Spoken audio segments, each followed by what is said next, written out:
But that chant had not begun as yet. The gas price was lowered all the way down first, and then what do you hear people talking about now? How bad the economy is. Sure. And you have to look at how, again, how easily our minds get shifted. We almost forgot about the gas prices now, because now we've been given a whole new chant, a whole new focus. And so while we're focusing on just how bad the economy is, my question is always, what is going on behind the scenes? Because you're so distracted with that because the media is throwing everything at you in every moment. You can't get on the internet. You can't turn on the television. I don't really watch, but you can't avoid any of it without hearing anything to support the severity of the economy. And so the fear, people are lost in the fear of that right now.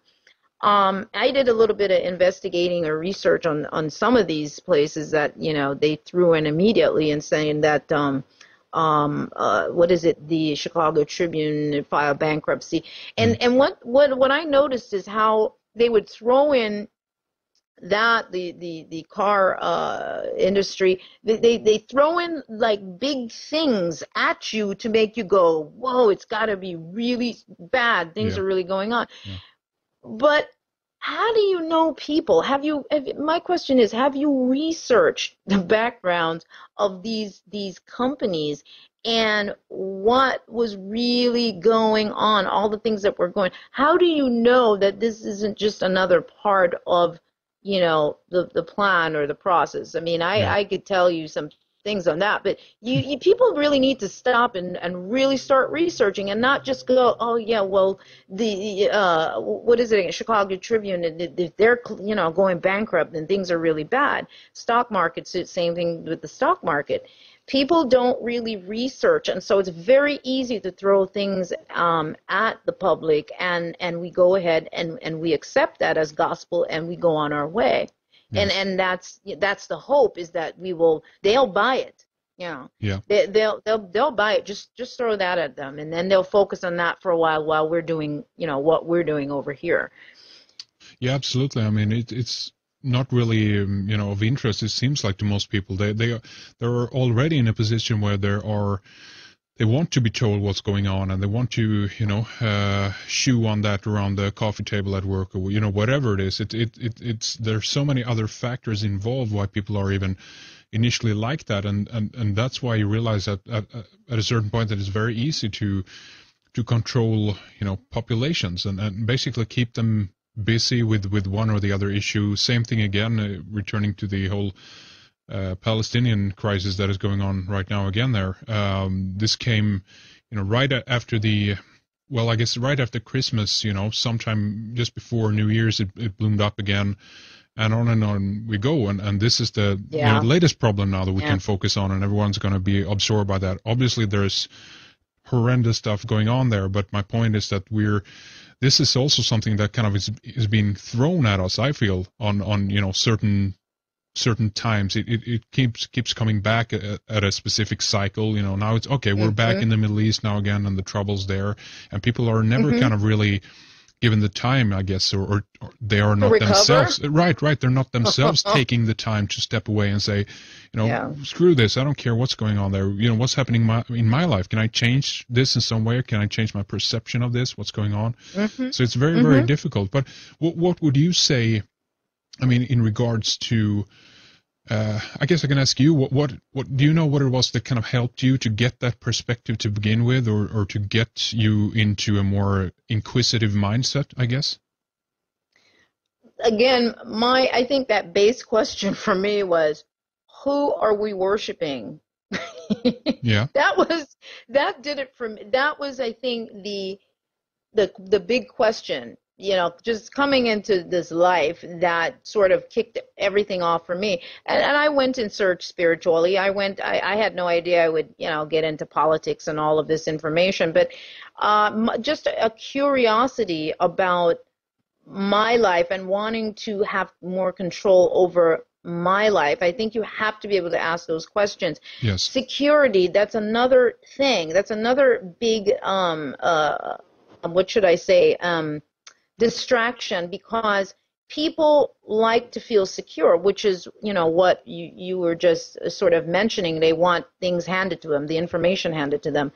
And so they get us with, with security, in the sense of, people and their jobs and, and all of that. You don't work for yourself, so you feel secure because you have a paycheck coming in. But I say to people, there is no such thing as security. You don't know when they're going to close the door or whatever the case may be. As long as anything is outside of you, you can't look at that as security, because you cannot, unless you are there 24/7 to see what's going on, you can't look at that as security. Yeah. So that in itself, to me, should make you as an individual say, let me stop and think about the course of my life right now. Am I happy? And if I'm happy, let me examine everything here. Am I living a package? Am I living what they call, the social package? I'm doing well. I make enough money. I drive a nice car.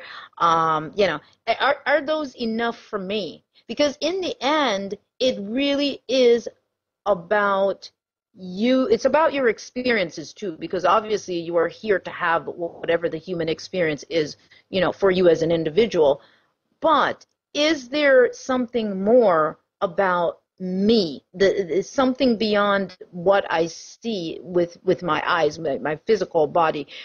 Pay attention to the intuitions that you get. Pay attention to that little tugging. That's something that says to me that it's taking a stretch beyond the norm. There's something. There's a part of me that feels like it's outside of what the norm is, and start wanting to maybe tap into that.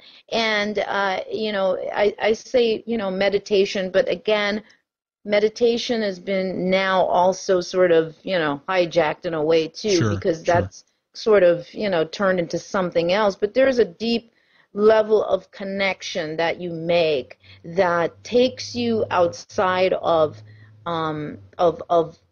your life as a physical human being. That's that point where you come to that deep place that we talked about earlier, that 0 point, the void, the nothingness from which all really does exist. So you want to be able to say to yourself, I really want to tap into whatever that core is. I want to tap into that, and it has nothing to do with your personality or your ego. All of those things are just part of the game of being a human being. Yes. And that's what you have to recognize. Your body, your physical body, all of those things. That's how the game has to be played, with those pieces. So you ask questions and research. Start researching for yourself. Look into science. Look into what's going on. Just open your eyes. And I would like to add to that as well, that from what I've been able to see so far also, is that a lot of people that are in the alternative circle, so to speak, they also have a similar thought pattern still. That's what I see. I still see that there is a messiah complex within this particular movement, and although and again, just because you've taken yourself out of one box doesn't mean that you've jumped into another one, or a larger one, or whatever you want to term it. That just because you're into alternative information doesn't necessarily mean that you actually are, that your opinions are really your own, or even that your thoughts are really your own.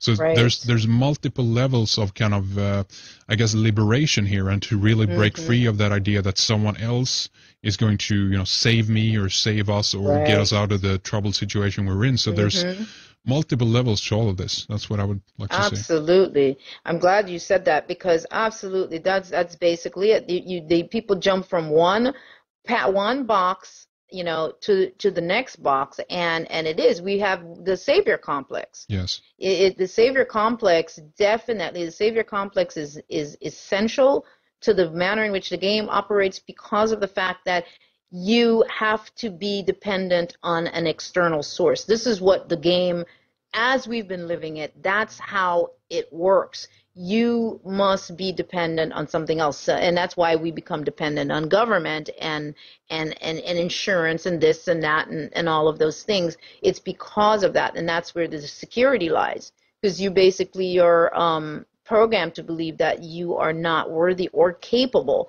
And if somebody else suggests some of these things to you, you go, oh, come on, you must be kidding, you must be crazy. Because we're not taught, you know, from childhood to be able to explore